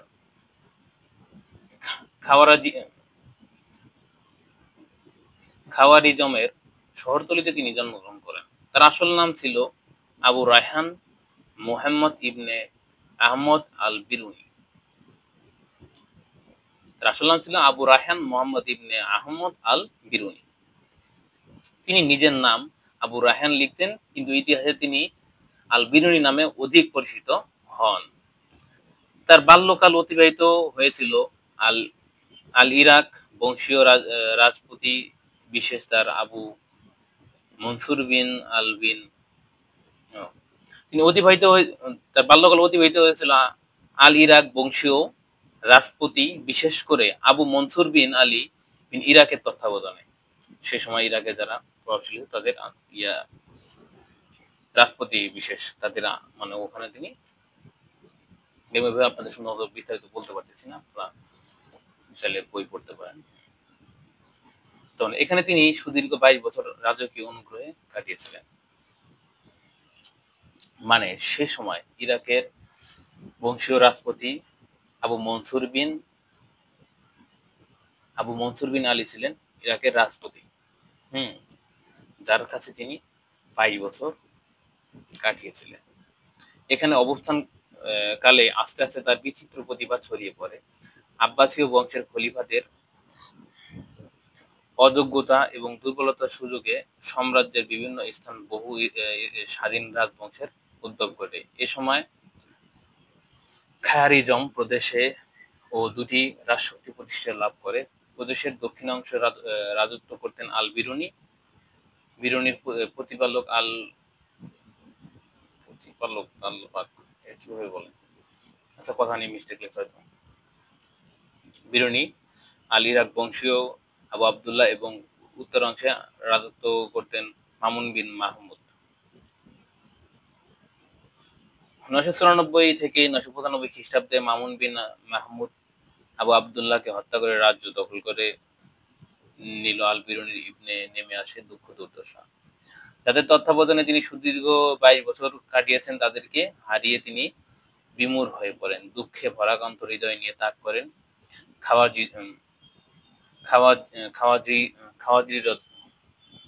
খাওয়াজরিজম এবং চলতে থাকেন আশ্রয়হীন ও লক্ষ্যহীন পথ ধরে। দিনের পর দিন, রাতের পর রাত তিনি কাটিয়েছেন অনাহারে অর্ধাহারে। এই সময় মানে দিনের পর দিনই তিনি না খেয়ে কিংবা একবেলা খেয়ে আর একবেলা না খেয়ে দিনগুলো পার করে। এই সময় জুরজানের রাজা কাবুসের সুনজরে পড়েন তিনি। এ সময় মানে এই দুর্দশা অবস্থায় তিনি জুরদানের রাজা কাবুসের সুনজরে পড়েন। তিনি রাজ কাবুস ছিলেন বিদ্যুৎসাহী জ্ঞানী ব্যক্তিদের তিনি খুব ভালোবাসতেন। তিনি ইতিপূর্বে আল বিরুনির সুনাম শুনেছিলেন। বুঝছেন, জ্ঞানী লোকের কদর সব জায়গায় রয়েছে। রাজা আল বিরুনির উন্নত আশ্রয় ব্যবস্থা করে দিলেন। এখানে দিনগুলো আল বিরুনি সুখেই কাটিয়েছিলেন। কিন্তু যাদের আদর্শন্য তিনি 22টি বছর কাটিয়েছিলেন, সেই আল ইরাক বংশীয় অভিভাবকদের কথা ক্ষণিকের জন্য বলতে পারেননি। ওই যারা আপনার ন্যূনতম উপকার করবে তাদের তো কখনো ভোলা যায় না। সৎ ব্যক্তিগত নিয়মিত। এখানে তিনি অবস্থানকালে 101 থেকে 102 খ্রিস্টাব্দে তিনি আশারুল বাকিয়া এবং তাদরি দুশোয়াত নামক দুটি গ্রন্থ রচনা করেন। যাদের প্রতি কৃতজ্ঞতার নির্দেশ স্বরূপ তিনি আশারুল বাকিয়া গ্রন্থটি রাজা কাবুসের নামে উৎসর্গ করেন। খাওয়ারিজমের রাজা সুলতান মামুন বিন মাহমুদ ছিলেন বিদ্যুৎসাহী এবং তিনি আল বিরুনির জ্ঞানে ও গুণে মুগ্ধ ছিলেন। সুলতান মামুন এক পত্রে আল বিরুনিকে দেশে ফিরে আসার অনুরোধ জানান। তিনিও সুলতানের অনুরোধে 10-11 খ্রিস্টাব্দে মাতৃভূমি খাওয়ারিজমে ফিরে আসেন এবং সুলতানের প্রধানমন্ত্রী হিসেবে দায়িত্ব পালন করেন। জ্ঞানী লোক দিন শেষে আবার আগের জায়গায় ফিরেছেন। রাষ্ট্রীয় কার্য পরিচালনার সাথে সাথে তিনি বিজ্ঞান চর্চা গবেষণা কাজও চালিয়ে যেতেন। মান মন্দির নির্মাণ করে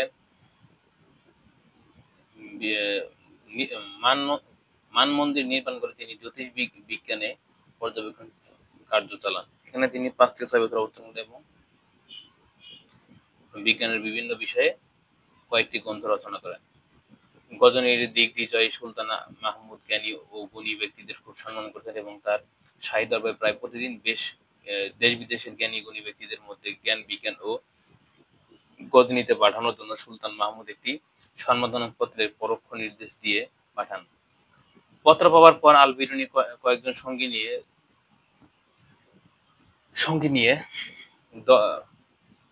1016 খ্রিস্টাব্দে গজনীতে সুলতান মাহমুদের শাহী দরবারে উপস্থিত হন। মামুনের দরবারে অন্যতম বিশ্ববিখ্যাত জ্ঞানী ও দার্শনিক ইবনে সিনা এই প্রস্তাবে অপমান ও আত্মমর্যাদাকে বিকিয়ে দেওয়ার সামিল আখ্যায়িত করে প্রত্যাখ্যান করেন এবং কয়েকজন সঙ্গী নিয়ে খাওয়ারিজম ত্যাগ করেন। সুলতান মাহমুদ ইবনে সিনাকে না পেয়ে ইবনে সিনার বিদ্রোহের অজুহাত খাওয়ারিজম রাজ্য দখল করে নেন। আল বিরুনি সুলতান মাহমুদের একান্ত সঙ্গী হিসেবে দেখেন রাজার সঙ্গীও লাস্ট পর্যায়ে হয়ে গেছে তিনি। 1016 থেকে 1019 খ্রিস্টাব্দ পর্যন্ত গজনীতে অবস্থান করেন। উল্লেখ্য যে সুলতান মাহমুদের 17 বার ভারত আক্রমণ করেছিলেন।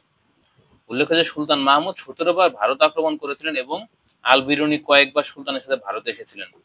তিনি তৎকালীন তৎকালীন ভারতীয় শিল্প, সাহিত্য, দর্শন ও বিজ্ঞানের সমৃদ্ধি দেখে বিস্মিত হন। পরবর্তীতে রাজসমন নিয়ে 1019 থেকে 1029 খ্রিস্টাব্দ পর্যন্ত তিনি ভারতে অবস্থান করেন এবং সেখানকার জ্ঞানী ব্যক্তিদের সাথে মিলিত হয়ে তাদের সঙ্গে ভূগোল, গণিত, ধর্মতত্ত্ব সম্পর্কে মতের আদান প্রদান করেন এবং সেখানকার জ্ঞান বিজ্ঞানের গ্রন্থ অধ্যয়ন করেন। ভারত থেকে প্রত্যাবর্তন করেই তিনি রচনা করেন তার বিখ্যাত গ্রন্থ কিতাবুল হিন্দ। তৎকালীন সময়ে ভারতীয় জ্ঞান বিজ্ঞান, শিল্প, সাহিত্য ও ধর্মীয় অনুশাসন জানার জন্য এটি একটি নির্ভরযোগ্য গ্রন্থ। অধ্যাপক হামার নেহের লিখেছেন, as a result of his profound and intimate knowledge of the country and its people, the author left us in his writing the wealth of information of undying interest on civilization in the subcontinent during the first half at the 11th century. সেই সময় 1016 খ্রিস্টাব্দে আমাদের ভারতবর্ষের কেমন ছিল সেই বিষয়টা আল বিরুনির কিতাবুল হিন্দ কিতাব থেকে সম্পূর্ণ স্পষ্ট বর্ণনা পাওয়া যায়। আপনারা চাইলে এই বইটা সম্পূর্ণ পড়ে জানতে পারবেন। আল বিরুনি ভারত থেকে গজনীতে প্রত্যাবর্তন করার কিছুদিন পরেই সুলতান মাহমুদ ইন্তেকাল করেন এবং তার পুত্র সুলতান মাসুদ 1031 খ্রিস্টাব্দে সিংহাসনে আরোহণ করেন। সুলতান মাসুদের আল বিরুনিকে খুব সম্মান করতেন। এ সময় আল বিরুনি রচনা করেন তার সর্বশ্রেষ্ঠ গ্রন্থ কুননি মাসুদি। এই সুবিশাল গ্রন্থখানা সর্বমোট 11 খণ্ডে সমাপ্ত। বিজ্ঞানের বিভিন্ন বিষয়ে তিনি গ্রন্থতে আলোচনা করেন। চতুর্থ খণ্ডে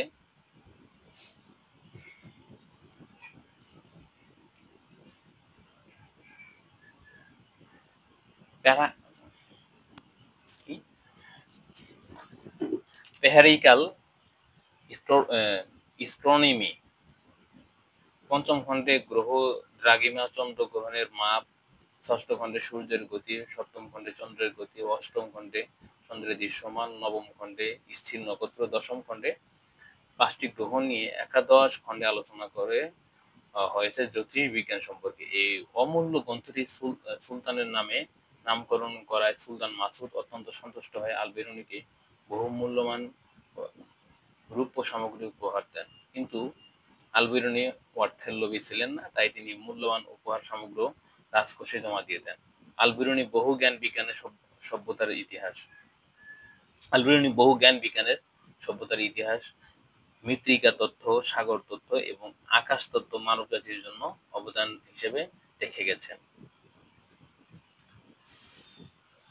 আসলে জ্ঞানী ব্যক্তিদের কার্যক্রমই এমন, তারা এইভাবেই করে যায়, সম্পদের প্রতি লোভী নয়। আরবি, ফরাসি, সিরিয়া, গ্রিক, সংস্কৃত, হিব্রু প্রভৃতি ভাষার উপর ছিল তার পাণ্ডিত্য। সে সময় দেখেন কতগুলা ভাষায় তিনি পাণ্ডিত্য অর্জন করতেন। ত্রিকোণমিতিকে তিনি বহু তথ্য আবিষ্কার করেছেন। কোপার্নিকাস বলেছিলেন পৃথিবী সহ গ্রহগুলো সূর্যকে প্রদক্ষিণ করে, অথচ কোপার্নিকাসের জন্মের 425 বছর পূর্বে আল বিরুনি বলেছিলেন বৃত্তিক গতিতে পৃথিবী ঘোরে। এখন কোপার্নিকাসের কথা সবাই মানে, কিন্তু তারও 425 বছর পূর্বে আল বিরুনি যে বলে গেছে তার কোনো মূল্যায়নই দেয় না এই সমাজ। এভাবেই যুগে যুগে মুসলিম লেখক, দার্শনিক, বিজ্ঞানী তাদের মনে করেন যে তাদের জিনিসগুলো কপি করে নিয়ে তাদের ইতিহাসবিদরা কিছু ইতিহাসবিদ তাদের ধামাচাপা দিয়ে দিচ্ছে বর্তমান কিছু সংস্কৃত লোকজন যাকে বলতে হবে। তিনি টলেমি ইউক্লিডের দশমিক অঙ্কের গণনার ভুল ধরে দিয়ে তার সঠিক ধারণা দেন। তিনি সর্বপ্রথম প্রাকৃতিক ঝর্ণা এবং আর্টিসিও কূপ এর রহস্য উদ্ঘাটন করেছিলেন। ঝর্ণা এবং আর্টিসিও কূপের ধারণা ওই তথ্য মূল যে তথ্যটা সর্বপ্রথম তিনি উদ্ঘাটন করে। তার আগে মানুষ জানতো না ঝর্ণার পানি কই থেকে আসে, এটাই কিন্তু মানুষ জানতো না। তিনি সর্বপ্রথম করেছিলেন। জ্যোতিষ হিসেবে তার প্রসিদ্ধ ছিল অত্যাধিক অত্যাধিক তিনি যেসব ভবিষ্যৎবাণী করতেন সেগুলো সঠিক হতো। তিনি শব্দের গতির সাথে আলোর গতির পার্থক্য নির্ণয় করেছিলেন। তিনি অ্যারিস্টটলের হেভেন গ্রন্থের 100টি ভুল আবিষ্কার করেছিলেন। চিন্তা করছেন, অ্যারিস্টটল, এই দেখেন আপনারা যারা অ্যারিস্টটল পড়ে থাকেন, অ্যারিস্টটলের হেভেন গ্রন্থের 100টি ভুল আবিষ্কার করেছিলেন। ধর্মের সাথে বিজ্ঞানের সম্পর্ক তিনি আবিষ্কার করেন। কোরআনের সাথে যে ইসলামের সম্পর্ক কোরআনের সাথে যে বিজ্ঞানের সম্পর্ক কেমন সেটা তিনি আবিষ্কার করেছিলেন। হ্যাঁ, অথচ সূক্ষ্ম শুদ্ধ গণনায় আলবিরুনি একটি বিস্ময়কর পন্থা আবিষ্কার করেন এবং তার বর্তমান নাম দি ফর্মুলা অফ ইন্টারপোলেশন। পাশ্চাত্য পণ্ডিতগণ এটিকে নিউটনের আবিষ্কার বলে প্রচার করার চেষ্টা চালাচ্ছে, অথচ নিউটনের জন্মের 592 বছর পূর্বে আলবিরুনি এটি পরিষ্কার করে এবং ব্যবহার করেন বিশুদ্ধ সাইন তালিকা প্রস্তুত করেন। এরপর এই ফর্মুলা পূর্ণতা দান করে তিনি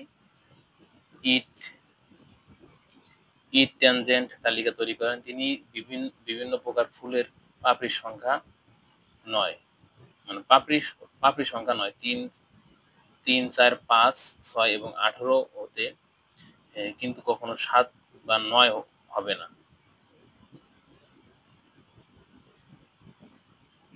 দেখছো, কখনো কোনো ফুলের পাপড়ির সংখ্যা 7 আর 9 হয় না, 7, 9 বাদ দিয়ে হয়। সেটাই তিনি সর্বপ্রথম আবিষ্কার করেন। চিকিৎসা বিজ্ঞানও তার অবদান ছিল সর্বাধিক।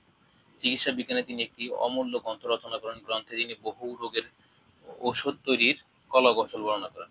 অধ্যাপক হামারনিহ বলেছিলেন, শুধু মুসলিম জগতেই নয়, পৃথিবীর সর্বস্ত সভ্য জগতের মধ্যে আলবিরুনি সর্বপ্রথম ব্যক্তি যিনি খ্রিস্টপূর্বকাল থেকে তার সময়কাল পর্যন্ত ঔষধ তৈরি করার পদ্ধতি এবং তার ইতিহাস নিয়ে আলোচনা করেছিলেন।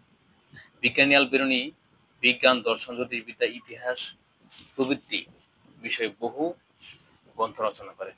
একটা ব্যক্তি জ্যোতিষবিদ্যা, ইতিহাসবিদ্যা, হ্যাঁ, ইতিহাস চর্চা, মনে করেন যে দর্শন, গণিত, সকল বিষয় কতগুলো বিষয় ইম্পর্টেন্ট সকল বিষয়ে সে বই লিখছেন এবং পাণ্ডিত্য অর্জন করছেন। একটা লোকের মধ্যে কতটুকু জ্ঞান আল্লাহ পাক দান করলে সে এতগুলো কাজ অনায়াসে করতে পারে। আর বর্তমানে আমরা অ্যারিস্টটল, তারপর নিউটন এগুলো নিয়ে পড়ে আছি, অথচ তাগর আগেই, তাগর 1400 তাগর 400 বছর আগে, 500 বছর আগে সে এগুলা তৈরি করে এগুলা মানে বাস্তব জীবনে তৈরি করেছে এবং সেটা বাস্তব জীবনে প্রতিফলন ঘটায় দেখাইছে। তারপরে তার 500 তার মৃত্যু 4-5 বছর, 400-500 বছর পরে এসে যেগুলা করছে ওটা কপি করে সেটা নিয়ে এরা পড়ে আছে। আসলে এইভাবেই তারা আসলে মুসলিমের যারা বিজ্ঞানী ছিল তাদের বিলীন করে দিচ্ছে। গ্রন্থ বিষয় মৃত্যু 13 বছর পূর্বে তিনি তার রচিত গ্রন্থের যে তালিকা দিয়েছিলেন সে অনুযায়ী তার গ্রন্থ সংখ্যা 114টি। পরবর্তী 13 বছরে তিনি আরো বহু গ্রন্থ রচনা করেন। উপরে উল্লেখিত গ্রন্থগুলো ছাড়া উল্লেখ্য গ্রন্থ কিতাবুত তাহহিম, এটি 530 অধ্যায়ে বিভক্ত। এতে অঙ্ক, জ্যামিতি, বিশ্বের গঠন সম্পর্কে আলোচনা করা হয়েছে। ইফরাদুল ফালফিল আমরিল আজলাল, এটিতে জ্যোতির্বিজ্ঞানের ছায়াপথ সম্পর্কে আলোচনা করা হয়েছে। আল আসারুল বাকিয়া আলাল কুবানিল কালিয়া, এটিতে পৃথিবীর প্রাচীনকালের ইতিহাস তুলে ধরা হয়েছে।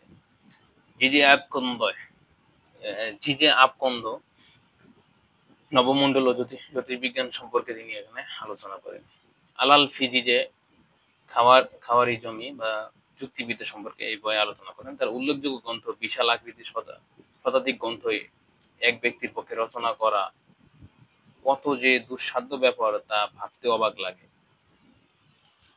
একটা মানুষ জীবন কতটুকু চিন্তা করেন, আমরা তুলনা তার জীবনটা দেখি। হুম সে 973 খ্রিস্টাব্দে জন্মগ্রহণ করে, 1048 খ্রিস্টাব্দে মৃত্যুবরণ করে। তার মানে সে কত বছর পৃথিবীতে ছিলেন? 27 আর 48 কত হয় চিন্তা করেন। হ্যাঁ, যে এই অল্প বয়সে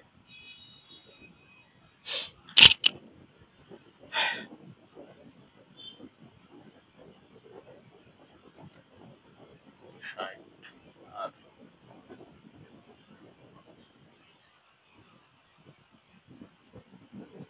60 আর 75 বছর, মাত্র 75 বছর বয়স তিনি দুনিয়া ছিলেন। তার মধ্যে তোমার বলুন যে 75 বছর বয়স তার সর্বজীবনকাল, সেখান থেকে এত মাত্রায় বই লিখেছেন। মানে আসলে জ্ঞানী লোক কি, মানে আল্লাহ পাক জ্ঞানী লোকের মধ্যে কি ধরনের গুণ দিলে এ ধরনের মানে অসাধারণ কিছু কাজকর্ম করে দেখাতে পারে, তার একটি বিশেষ নমুনা আল বিরুনির জীবন কাহিনী থেকে বোঝা যায়। দশ শতাব্দীর শেষ এবং একাদশ শতাব্দী যার একান্ত সাধনার জ্ঞান বিজ্ঞানের দিগন্ত এবং নবসূর্যের আলোতে উদ্যাসিত হয়েছিল, তিনি হলেন আল বিরুনি। তিনি ছিলেন অত্যন্ত ধার্মিক, তিনি বিশ্বাস করতেন আল্লাহই সকল জ্ঞানের অধিকারী। প্রকৃত জ্ঞানী মুসলিমের প্রধান গুণই হলো যে তারা বিশ্বাস করে আল্লাহ পাকই সর্বশক্তিমান এবং সর্বজ্ঞানের অধিকারী, তিনি আমাদের জ্ঞান দান করেন। এই যে যারা প্রকৃত ইসলামিক বা ইসলাম নিয়ে যারা চর্চা করে, শুধু তারাই দেয়, মানে আল্লাহ পাকের অশেষ তাদের মাধ্যমে সম্ভব এত অসাধ্য কিছু কাজ সাধন করা, কারণ তারা আল্লাহ পাকের রহমতে এই কাজগুলো করতে পারে। তার একটা বিশেষ নমুনা আল বিরুনিদের এত একটা অল্প একটা বয়সের মধ্যে যুদ্ধ, তারপর হলো দেন এই যুদ্ধের মধ্যে এখান থেকে এখানে লাঞ্ছানা মানে কষ্ট জীবন বের করা, তার মধ্যে এত শত শত বই আবিষ্কার করা এবং তার পাণ্ডিত্য অর্জন করে সেই বিষয়ে এতটি ভাষায় নিজেকে পাণ্ডিত্য অর্জন করানো। এবং মানে চিন্তা করেন, জ্যোতির্বিজ্ঞান বলেন, মনে করেন যে চিকিৎসা বিজ্ঞান বলেন, দেন আপনার ভাষা পণ্ডিত্য বলেন, তার সঙ্গে গণিতবিদ বলেন, যে মানে জ্যামিতি ভূমিতত্ত্ব ঝর্ণা, মানে এত জ্ঞান নিয়ে আল্লাহ পাক দিচ্ছেন যে সে এত অল্প দিনে এই মানে কাজগুলো করে ফেলেছেন। তার একটি বিশেষ নমুনা সেই ব্যক্তি বিশ্বাস করতেন যে আল্লাহ পাকই সর্বজ্ঞানের অধিকারী। এটা হলো প্রকৃত মুসলিমের আসল নমুনা। এই মনীষী 63 বছর বয়সে গুরুতর রোগে আক্রান্ত হন। আস্তে আস্তে তিনি দুর্বল হয়ে পড়েন, কোন চিকিৎসায় তাকে আর সুস্থ করে তোলা যায়নি। অবশ্যই তিনি 440 হিজরি 63 বছর বয়সে অসুস্থ, মানে 63 বছর পর্যন্ত তারা তারপর বই লিখতে পারেন, 20 বছর বাদ দেন এইটা, মাত্র 40 বছর বয়সে, মানে 40 কোথায়, মানে মাত্র 35-30 বছরে তিনি এতগুলো বই লিখছেন, এতগুলো কাজ করছেন। আসলে সত্যি মানে পুরো বিস্মিত হওয়ার মতো ঘটনা।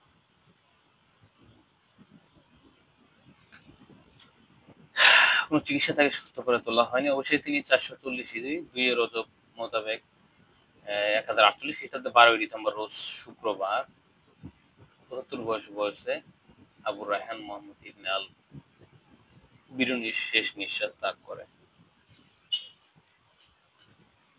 একজন প্রকৃত জ্ঞানী ব্যক্তির জীবনী পড়ার পরে যে একটা কথা সুন্দর মতো বোঝা যায় যে আসলে এখানে দেন আপনার সারসংক্ষেপটাকে বলি যে আল বিরুনি রহমতুল্লাহ আলাই উনি 973 খ্রিস্টাব্দে জন্মগ্রহণ করেন, 1048 খ্রিস্টাব্দে মৃত্যুবরণ করেন, দুনিয়া থেকে চলে যান। আল্লাহ পাক তাকে জান্নাতের উচ্চ মাকাম দান করুক, আমিন। তিনি আমাদের জন্য দেখেন কতগুলো কাজ করছে, মানে তারা অর্থলোভী কখনোই থাকে না, তারা প্রকৃত জ্ঞানী আল্লাহ ভীরু ব্যক্তি, তারা কখনো অর্থলোভী হয় না। অর্থের প্রতি তাদের কোনো লালসা থাকে না, তাদের জীবনটা কোনো মতো অতিবাহিত হলেই হয়েছে।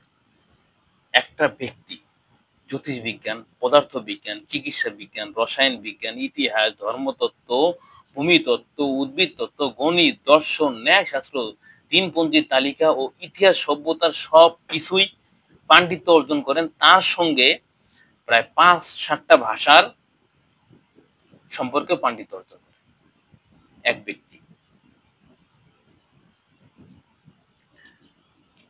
আর সে আপনারা অ্যারিস্টটল এরা নিয়ে পড়ে আছেন, অথচ এর ১০০ ভুল ধরে দেয়। তারপর কি নিউটন যে কপি করছে তারা নিয়ে পড়ে আছে। নিউটনের সূত্র মুখ হ্যান-ত্যান। ভাইয়া এগুলো আরো আগেই, তারও ৪০০-৫০০ বছর আগেই আল-বিরুনি লিখে গেছে এবং বাস্তব প্রয়োগও করে গেছে। গণিতবিদ। তিনি গণিত সংখ্যা ফুলের পাপড়ি সংখ্যা কয়টা হবে সেটা তিনি রচনা করছেন যে ফুলের পাপড়ি ৭ আর ৯ হয় না। তা ব্যতীত সব সংখ্যায় ফুলের পাপড়ি হয়। চিন্তা করছেন, সেটাও তিনি আবিষ্কার করতেন। এই ধরনের জ্ঞান তিনি মানে তারা যে আবিষ্কার করে তার ৪০০ বছর ৪-৫০০ বছর আগেই তিনি আবিষ্কার করে থেকে গেছে। তারপরেও কি করে বর্তমান ইহুদি বলেন বা খ্রিস্টান সাম্রাজ্য বলেন বা বর্তমান সাম্রাজ্য বলেন, তারা চায় এই মুসলিম যারা জ্ঞানী ছিলেন, বিজ্ঞানী ছিলেন, তারা মুসলিম জ্ঞানী বিজ্ঞানী ছিলেন, তাদের মানুষের মন থেকে উঠায় দিতে, ঠিক না? সত্য কি কখনো, কিন্তু তাদের মধ্যে দেখেন মাইকেল এইসার্ট, উনি তো খ্রিস্টান ছিলেন, উনি তার বইয়ের মধ্যে এত সুন্দর মতো এই ব্যক্তিগুলার ঘটনা উল্লেখ করছেন। আসলে সবাই এক, সবাই এক। এখন কিছু ইহুদি আছে যাদের, ইহুদি বলতে মানে আমরা মানে পৃথিবীর সবচেয়ে ঘৃণিত ব্যক্তি ইহুদিরা। এরা কখনোই চাবে না যে মুসলিম যারা বিজ্ঞানী তারা তাদের সত্যতা বাইরে প্রকাশ পাক। তারা কি লেভেলের, আল্লাহ পাক তাদের কি লেভেলে জ্ঞান দিয়েছিলেন সেটা বাইরে প্রকাশ পাক। তারা কখনোই চাবে না। এমন কিছু খ্রিস্টান আছে, হ্যাঁ, যারাও কখনো চাবে না, ইহুদি মানে খ্রিস্টানরাও চাবে না যে মুসলিমের সঠিক জ্ঞান বাইরে প্রকাশ পাক। আর আমরাও মুসলিমরা কি এমন একটা অধঃপতনে গেছি যে আমাদের যারা প্রকৃত আল্লাহ ভীরু ব্যক্তি ছিলেন, যারা জ্ঞান মানুষের মধ্যে বিলীন করে গেছেন, তাদের জ্ঞানটা না নিয়ে আমরা তাদের ফেলে দেওয়া মানে ইহুদি খ্রিস্টানদের ফেলে দেওয়া বিষয়গুলো আমরা নিয়েছি, আর তারা আমাদের জ্ঞানগুলো নিয়ে আজ তারা প্রতিষ্ঠিত। এটাই ঘটে গেছে। কিন্তু মাইকেল এইসার্ট উনি কি ছিলেন? খ্রিস্টান। কিন্তু উনি তার শতমনীষী বইয়ে আল বিরুনির এই সার সংক্ষেপের মধ্যে এত সুন্দরভাবে একটা ব্যক্তির অল্পতেই একটা ব্যক্তির প্রকৃত চরিত্র সম্পর্কে উল্লেখ করছেন। উনি তো খ্রিস্টান ছিলেন। যারা প্রকৃত জ্ঞানী ব্যক্তি তারা জ্ঞানী ব্যক্তির কদর করতে জানে। হুম মাইকেল এইসার্ট উনি তো খ্রিস্টান ছিলেন। উনি তো পারতেন ঈসা আলাইহিস সালামকে তার বইয়ের আগে দিতে, বা যিশু খ্রিস্টান আপনারা দিতে পারতেন, দেয় নাই। কিন্তু করছেন কি, রাসূল সাল্লাল্লাহু আলাইহি সাল্লামের জীবনী সর্বপ্রথম দিয়েছেন এবং তাকে সম্মান করেছেন। জানেন, প্রকৃত জ্ঞানী ব্যক্তির সম্মান আগে দিতেন হয়, তারপর ঈসা আলাইহিস সালামের নাম দিতেন, হ্যাঁ সবারই দিতেন, পর্যায়ক্রমে দিতেন। কিন্তু যারা সঠিক জ্ঞানী, হ্যাঁ, তারা সঠিক মানুষকে সঠিক পর্যায়ে মাপতে থাকে। আপনারা যতই চান। আর এখন আমরা সাম্রাজ্য পড়ে আছি টিকটক, ফেসবুক, টুইটার, ইনস্টাগ্রাম, হ্যান-ত্যান এগুলো নিয়ে পড়ে আছি। ইউটিউবে পড়ে আছি অন্য ভিডিও দেখতে। হুম মানে খারাপ ভিডিও হ্যান-ত্যান এগুলো দেখতে ব্যস্ত আছি। কিন্তু অশ্লীল ভিডিও দেখতে ব্যস্ত আছি। কিন্তু আমরা প্রকৃত যেটা জ্ঞানমূলক ভিডিও সেগুলো দেখতে আমরা প্রস্তুত নাই। আসলে বলার কোনো ভাষা নেই। প্রকৃত জ্ঞান নিয়ে আমরা কেউ নাই। মানে আমরা কেউ আগ্রহ দেখাই না। কিছু জ্ঞান যে আমাদের শেখা উচিত সে সম্পর্কে আমাদের কোনো ইচ্ছা শক্তি নেই। যদি থাকতো, এই দেখেন আল বিরুনি রহমতুল্লাহ আলাই, হুম ইবনে খালদুন রহমতুল্লাহ আলাই, এনাদের জীবনী দেখে বোঝা যায় যে ইনারা মুসলিম ছিলেন, আল্লাহ ভীরু ছিলেন, এবং প্রকৃত ইসলামের জ্ঞান প্রতিষ্ঠা ক্ষেত্রে নিজেদের বিলীন করে দিয়েছেন। তার মানে তার অসাধারণ নমুনা এই যে আমরা তো এগুলো বই সম্পর্কে জানি না, সিরিয়াসলি কথা। মাইকেল এইসার্ট তার বইগুলো রিসার্চ করে তার বাস্তব জীবনে বলছে, দেখেন আল বিরুনি তার জীবনে সে কয়জন সন্তান ছিল, তার স্ত্রী কি ছিল সেটাই বলে নাই। অথচ জ্ঞানী লোকের কদর দেখেন, সে জ্ঞানী ছিল কিন্তু তার পারিবারিক বিষয় কেউ জানতো না। তার জ্ঞান জানে কিন্তু পারিবারিক বিষয় জানে না। আমরা কি করে আছি, জ্ঞান বাদ দাও, পরিবারে সে কি করলো, সে কোন বংশ থেকে এগুলো নিয়ে পড়ে আছি। ভাই মাইকেল এইসার্টে আমি ভালোবাসা দিব, মডেল ভালোবাসা দিব এই জন্যে, কারণ তিনি জ্ঞানী লোকরে সঠিক সম্মান জায়গায় দিয়েছেন এবং সুন্দর করে তাদের জীবনীগুলো উল্লেখ করেছেন। রাসূল সাল্লাল্লাহু আলাইহি সাল্লামের জীবনী নিয়ে বলছেন যে কখনো রাসূলুল্লাহর জীবনী তো ওইভাবে সুন্দর মতো লিখতে মানে ওইভাবে তিনি লেখেন নাই। শর্ট করে সবারই জীবনী লিখছেন। মানে সার সংক্ষেপে সুন্দর সুন্দর করে লিখছেন ১০০ মনীষীর জীবনী। হুম। আল বিরুনি রহমতুল্লাহর জীবনী উনিও লিখছেন। দেখেন অল্প পৃষ্ঠায়। মানে এই যে কয় পৃষ্ঠা? মনে করেন যে ২ পৃষ্ঠাই ধরেন, ২-২.৫ পৃষ্ঠার মধ্যে। হুম।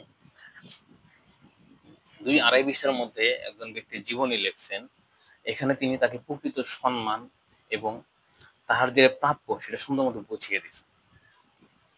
এটা অস্বীকার করার মতো কিছু নাই। আসলে প্রকৃত লোকের সম্মান কেমন হতে হবে সেটা তা বুঝিয়ে দিতেন। বর্তমানে আমরা মুসলিম সমাজে কি করতেছি দেখেন। আজ আপনি তাকান না কেন? ফিলিস্তিনের দিকে তাকান। আমরা মাইর খাচ্ছি। আর এত পাওয়ারফুল দেশগুলো সব পড়ে আছে। আমার ভাই সত্য বলতে তো দ্বিধাদ্বন্দ্ব কি আমাকে আল্লাহ তাআলা সত্য বলতে তারা ভয় করে তাদের তো যারা আল্লাহকে ভয় করে তারা সত্য বলতে কখনো ভয় পায় না। আজ আপনি সৌদি বলেন, সৌদি আরব বলেন, আরব আমিরাত বলেন, ভাই তুরস্ক বলেন, সবাই বলেন ভাই। সবাই দেখাইতেছে। আমার পাওয়ার আছে বলতে নিন্দা জানাইতেছে। নিন্দা, নিন্দা। কি নিন্দা? মুখের কথা নিন্দা। কি হয়েছে? রাসূল সাল্লাল্লাহু আলাইহি ওয়াসাল্লাম বলছে যদি কখনো কোথাও অন্যায় হয়, হুম? রাসূল সাল্লাল্লাহু আলাইহি ওয়াসাল্লাম বলছে যে কোথাও কখনো অন্যায় হয়, সেখানে তোমরা কি করবা? তোমার যে সামর্থ্য থাকে আগে নিজে যায় সেখানে তা মানে সে অন্যায়কে প্রতিহত করবা। অন্যায়কে করতে দিবা না। অন্যায়কে আটকাবা। তারপর যদি তোমার সেই এবিলিটি না থাকে, নাক টানো, তাহলে তুমি মুখ দিয়ে বলতে এই করো না হেন-তেন। সেটাও যদি না হয়, তাহলে তুমি কি করবা? নিন্দা জানাবা। নিন্দা কোন পর্যায়ে গেছে? মনে, মনে ঘৃণা করবা। হুম? মুখে নিন্দা মানে চিন্তা করেন। আপনার অস্ত্র আছে, শস্ত্র আছে। চাইলে আপনি এটা বন্ধ করতে পারেন। জাতিসংঘ এত বিশাল একটা দেশগুলোর সমষ্টি, হ্যাঁ? সেখানে সবাই জাতিসংঘ। আজ ফিলিস্তিনে দেখেন, মানে এই টপিক থেকে ওই টপিকে যাচ্ছি। ফিলিস্তিনে দেখেন, শিশু না খেয়ে মারা যাচ্ছে। মহিলাদের মহিলাদের ধর্ষণ করতেছে, অনাহারে মারা যাচ্ছে, হাসপাতালে হামলা করতেছে। আপনি জানেন যুদ্ধের নীতি কি? যুদ্ধের নীতি হলো মহিলা এবং শিশুর উপর, বৃদ্ধর উপর কোনো হামলা চালানো যাবে না। এটাই তো যুদ্ধের নীতি। হুম। আর যুদ্ধও দেখেন এই পুরা বিশ্ব দেখতেছে জাতিসংঘ বলে শান্তি সংঘ, মানে শান্তি প্রতিষ্ঠিত করে। তা শান্তি প্রতিষ্ঠা এক কিঞ্চিত পরিমাণ কোনো কিছু প্রমাণ করতে পারছে? তুরস্ক একটা বিশাল পাওয়ারফুল একটা দেশ, ফাইটার জেট হ্যান ত্যান আছে। আর ফিলিস্তিনে মাইরা বিলীন করে ৭৫% জমি দখল করে ফেলছে। কে করতেছে? মুখে নিন্দা জানাচ্ছে। মুখে নিন্দা জানায় কারা? মুখে নিন্দা জানায় কারা বলেন? মুখে নিন্দা জানায় কারা? যারা ঘরে বসে মনে করেন যে আমার সবকিছু আছে, ঘরে বসে শাড়ি চুড়ি পরে থাকেন, থেকে নিন্দা জানান। সেটা করা উচিত। নিন্দা কি? অ্যাকশন নেন আপনারা। অ্যাকশন নেন। বিশ্বের ভিতর ৫৭টা মুসলিম দেশ। একটা দেশ ৫৭টা মুসলিম দেশ, প্রায় মেক্সিমাম সবাই পাওয়ারফুল একটা দেশ। প্রায় সবারই পাওয়ার আছে। আমি বলি বাংলাদেশেই। বাংলাদেশের কথাই বলি, আমি বাংলাদেশ থেকে বলতেছি। বাংলাদেশের কথাই বলেন। বাংলাদেশে প্রায় ২১-২২ কোটি জনসংখ্যা। বাদ দেন। সেনাবাহিনী আছে। আমাদের সেনাবাহিনীতে আমরা হেল্প করব। আপনাদের অস্ত্র আছে, অস্ত্র দিয়ে হেল্প করেন। হয় হয় তোরা যুদ্ধ বন্ধ কর, না আমরা তোদের প্রতি যুদ্ধ করব। করে কেউ করছে? করবে না। তারা নিন্দা জানাচ্ছে। ওই যে তাদের কালচার নিয়েছে। আর আরব আমিরাত কি করতেছে? লাগাও আর লাহাম খাও, আর লাহাম খাও। খাও, খাবার খাও। বিশাল বড়, বড় উটের গোস্ত নাও, উট জবাই করো, বাসমতি চাউল পাকাও আর খাও। আর বিলাসিতা করো, নর্তকী নাচাও। আল্লাহ পাক একজন আছে। দেখেন আমি ফেসবুকে ঢুকলে কিংবা ইউটিউবে ঢুকলে, হুম, বা ইনস্টাগ্রাম বলেন, হ্যাঁ, সব জায়গায়, হুম, বিশেষ করে আপনারা ইউটিউবে পাবেন যে ইউটিউবে যখন ফিলিস্তিনে সার্চ দিবেন, হুম, মানে ঘটনা কিছু আছে অনেকে উল্লেখ করতে যায় এই ঘটনা নিউজ চ্যানেলগুলো ইউটিউবে দেখবেন। তাছাড়া আপনি ফেসবুকে কি যেন কয় আদার সোশ্যাল মিডিয়া কিংবা ফেসবুকে আপনারা যখন স্ক্রলিং করবেন তখন দেখবেন কি মানে আসে। বিশেষ করে ইউটিউবে আপনারা যখন যাবেন সত্য ঘটনাগুলো বেশি পাবেন। যারা প্রকৃত নিউজ চ্যানেল সত্য ঘটনা তারা ইউটিউবে সুন্দর মতো উপস্থাপন করে সেখানে আপনি দেখতে পারবেন যে মানুষ সাংবাদিক কন, শিশু কন, নারী কন সবার উপরে নির্বিচারে কিভাবে একটা দেশ, ছোট্ট একটা দেশ এভাবে মানে নন স্টপ অত্যাচার করে গেছে, আর বাকি মনে করুন যে 157টা দেশ নিয়ে জাতিসংঘ, যার মানে আঙ্গুল চুষতেছে, আঙ্গুল, খোলামেলা কথা, আঙ্গুল চুষতেছে। সেদিন গত পরশু দিনের ঘটনা, জাতিসংঘ মিটিং হলো, হ্যান ত্যান, সবাই কি করলো, উঠে গেল গা, নেতানিয়াহু সম্মান দিল না। আরে সম্মান কি, ওরা ধরে ওরে তো তোমরা কোনো প্রেশারই ক্রিয়েট করতে পারো না, প্রেশার ক্রিয়েট করতে পারছো? ও দেশ, ও কি করছে, প্রধানমন্ত্রী ডিরেক্ট হাঁটায় দিতে হবে, কই পারছে? সেটা পারো না। দেখেন, একটা জিনিস মনে রাখবেন, আল্লাহ পাক ছাড় দেয় কিন্তু ছেড়ে দেন না, এটা আপনি সব সময় মনে রাখবেন। ছাড় দিচ্ছে না, আজ ফিলিস্তিনের শিশুরা না খেয়ে মারা যাচ্ছে, শরীরের হাড়গুলো দেখা যাচ্ছে, এর জবাব দিতে সবার দিতে হবে। ওয়েট, আমরা নিন্দা জানাই, নিন্দা কথাটা কিসের, কিসের নিন্দা আমরা ভাই, কিসের নিন্দা জানাবো? নিন্দা জানানোর মধ্যে কি আছে আপনি বলেন?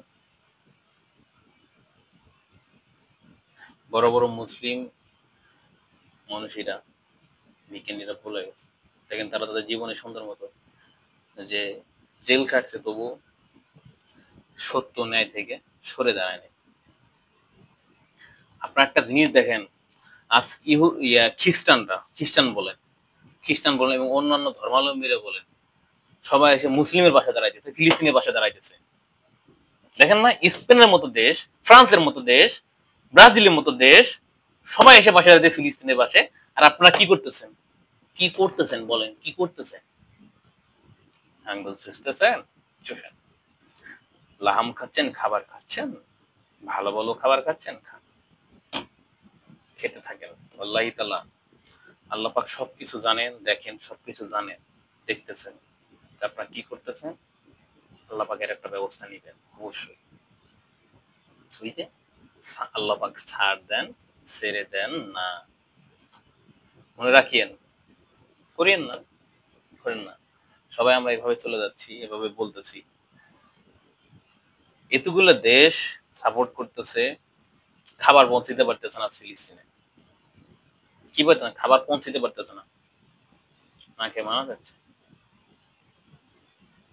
এটা মানবতার, মানবতা মানে আপনি, আমি কি করলাম যে যে ধর্ম নিরপেক্ষ ভাবে একটা কথা বলি, কোন ধর্ম নয়, নিরপেক্ষ ভাবে আপনার সামনে একটা শিশুকে নির্বিচারে হত্যা করা হচ্ছে, আপনার মনে কি ন্যূনতম মায়া লাগে না? মায়া, আপনি কি ওই লোকটা, ওই শিশুটা হত্যা করতে দিবেন? আপনার সামনে একটা শিশু না খেয়ে মারা যাচ্ছে, আর আপনি গিলতেছেন, গলায় গলায় গিলতেছেন, গলা দিয়ে নামতেছে আপনার, কি হতো, নামতেছে আপনার গলা দিয়ে। আপনি তো মানব কাতারেই পড়েন না, মানুষের কাতারে পড়েন, আপনি কোন মানুষ? আপনি কি সত্যি মানুষ? সত্যি মানুষ? কিছুদিন একটা ঘটনা ছিল যে এক মহিলা কি করছিল, যে তার সন্তানকে ফ্রিজের মধ্যে আটকায় থিয়ে বা রুমের মধ্যে আটকায় থিয়ে কি করছে, বয়ফ্রেন্ড নিয়ে সি বিচে ঘুরতে গেছে, ওরা খেতে সন্তান ইন্তেকাল করছে, পরে কি করলো, তাকে জেল দিয়ে দিল। দেখেন আমরা কত মানবতা সম্পন্ন লোক, তার মা এই ঘটনা করছে তাই করছি, আর বাইরের লোক এসে অন্য শিশুকে এইভাবে হত্যা করতেছে, নির্বিচারে খাবার দিচ্ছে না, ওষুধ পৌঁছাতে দিচ্ছে না, আপনারা এখন আঙ্গুল চুষতেছেন, আঙ্গুল চুষতেছেন। আমি এটা বলবো, কিছুই করতেছেন না। আবার আপনারা বলেন যে আমরা শান্তির পক্ষে, শান্তি প্রতিষ্ঠা করি বিশ্বের মধ্যে, আমরা শান্তির জন্য সবকিছু করি, তার বহিঃপ্রকাশ এই যে সম্পূর্ণ বিশ্ব দেখতেছে। আর জাতিসংঘ কি করতেছে, যে ফিলিস্তিনের যুদ্ধ বন্ধ করতে হবে, মুখে বলতেছে, প্রতিষ্ঠা করতে পারছে? আমার কথা কি, আগে কাজ হবে তারপর মুখে বলবো, এটা করেন। না একবার বলে তারপর কাজ করে তারপর এসে বলেন যে আমরা শান্তি প্রতিষ্ঠা করছি। মুখে বলে যে মুখে ফেনা তুলে ফেলতেছেন, কিন্তু কোনো লাভ হচ্ছে না, সে লাভ কি? কোনো লাভ নেই, কোনো লাভ নাই ভাই, কোনো লাভ নাই। আমরা সত্য ন্যায় এটাকে অবশ্যই সম্মান দেব, মানব। হুম। আর সম্পূর্ণ বিশ্ব ফিলিস্তিনের পক্ষে যাচ্ছে, আর মুসলিম সাম্রাজ্য মনে করেন যে মুখে নিন্দা জানাচ্ছে, কেউ কোনো পদক্ষেপ নিচ্ছে না। অন্যান্য দেশ, হুম, কলম্বিয়ার মতো দেশ, কলম্বিয়ার প্রধানমন্ত্রী কি বলছে দেখছেন, যে সবকিছু বিরুদ্ধে যাবে তো ফিলিস্তিনের পক্ষে থাকবে, কলম্বিয়ার মতো দেশ। আপনারা কি করতেছেন? দেখেন আসলে তারা মানবতা সম্পন্ন লোক। মানবতা তারা বোঝে। মানবতা কারে কয় বোঝে। আপনারা বোঝেন না। মানবতা কি বোঝেন না আপনারা। আমি কোন ধর্মপক্ষ নিয়ে আমি কথা বলব না। আমি মানবতা নিয়ে কথা বলি। এতক্ষণ বলছি ধর্মতত্ত্ব এগুলো নিয়ে কথা বলছি। এখন মানবতা, মানবতা কোথায়? কোথায় আপনারা শান্তি প্রতিষ্ঠা করলেন? কোথাও পারছেন শান্তি প্রতিষ্ঠা করতে? পারেননি। সো কথা বললে অনেক বলা যায়। আর আমার কথা হয়তো শোনার কে আছে? এই আরকি। তো ভালো থাকবেন, সুস্থ থাকবেন। দেখা হচ্ছে নতুন কোনো ভিডিওতে যেখানে আপনাদের শেয়ার করব অসাধারণ কিছু তথ্য এবং অসাধারণ কিছু ব্যক্তির জীবনী সম্পর্কে আলোচনা। সো ভালো থাকবেন, সুস্থ থাকবেন। আল্লাহ হাফেজ। দেখা হচ্ছে নতুন কোনো ভিডিওতে ইনশাআল্লাহ।